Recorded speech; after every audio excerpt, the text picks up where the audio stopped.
All right. So up to this point, we've kind of mentioned that polymers, or we've talked about polymers in the context of chains. And so we're going to talk a little bit more about chain polymers, but also mention some other structures other than chains that can exist as well. All right. So like I said, we typically talk about chains. And so linear chains are it's just one of the possible structures. And when we talk about these, again, the intramolecular bonding, so in between or within the repeat units, the bonding is covalent. But holding those chains together is the van der Waals or secondary forces, right? So that's the two types of bonds that we have. And so some examples of linear chain polymers include the polyethylene that we've talked a lot about, but also polystyrene and a number of other samples as well. So we mentioned before that the carbon backbone wasn't straight line, but it was actually a zigzag. And that's because there's a bond angle between the carbons of 109 degrees. So we have this 109, so it has to maintain this 109-degree angle. However, there's a freedom of rotation, right? So you can still rotate this atom, for example, relative to this one along this kind of line that you see and still have a 109-degree angle between this and this. So there's a kind of a degree of rotation in the third carbon here from the first one. And so that means that we don't also have to have a zigzag. It can have also instead this kind of more random shape that you kind of see over here. So this gives us a degree of bend to the polymers. And this is important because what we see is that real polymers aren't going to be a straight, a straight kind of zigzag line. Instead, they're going to look like this, right? They're going to kind of look like spaghetti, like just all bent randomly because of that freedom to rotate. And so very long polymers will have this kind of bending where each unit still maintains the 109-degree angle, but there's that rotation that allows this to bend and twist all around like you see here. And so for this, if you extend this polymer, if you stretch it out, then obviously this polymer is very, very, very long. However, the what's called the end-to-end distance, R, so this is an end and then this is an end over here, that our end-to-end distance is not as long as the stretched out distance because of that bending and because it's so flexible. So this flexibility in chains is going to be very important for a lot of the properties, but it basically means that the end-to-end distance is much shorter than the actual chain length if stretched.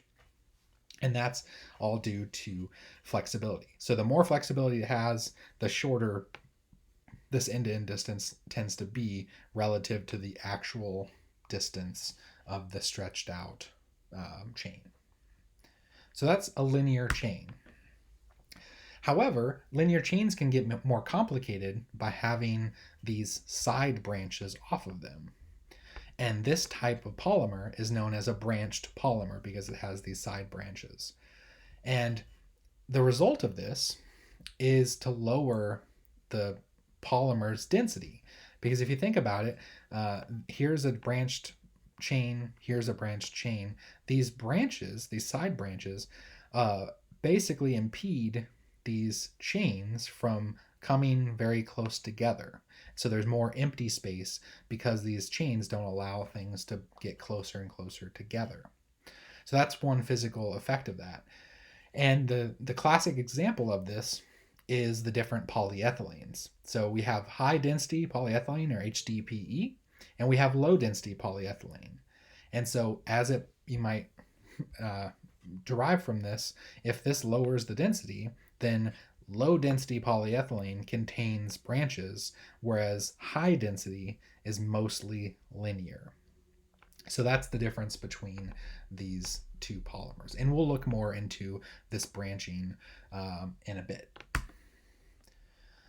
The next type of structure that we can have is cross-linking. And cross-linking is where chains are joined together by covalent bonds. So basically we have a chain and then it is brought together with another chain via this cross-link. And the classic example of cross-linking is in the vulcanization process, where sulfur is added to natural rubber in order to improve its properties. And this is what's done in tire rubber and other rubbers that are used frequently for mechanical properties. Without that cross-linking, they would have very bad properties. It would just kind of ooze out. But the cross-linking gives it its superior mechanical property and resistance to degradation. And so that's what we have with vulcanized rubber. So these chains are cross-linked together, and so that cross-linking is a physical, sorry, not a physical, it's a covalent bond, which means it's going to be stronger than the normal secondary bonds that hold the chains together in a linear chain.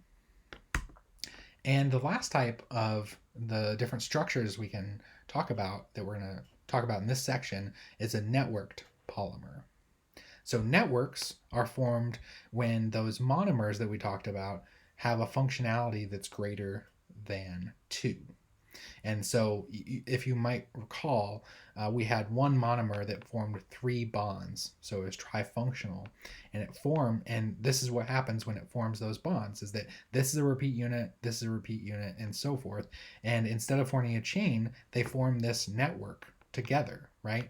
And these networks aren't super ordered, but they are networked and brought together. And so each one of these is not, again, that weak secondary bond. Each one of these bonds is a covalent bond, much like the cross-linking. So you can kind of think of this networked polymer as a highly cross-linked polymer.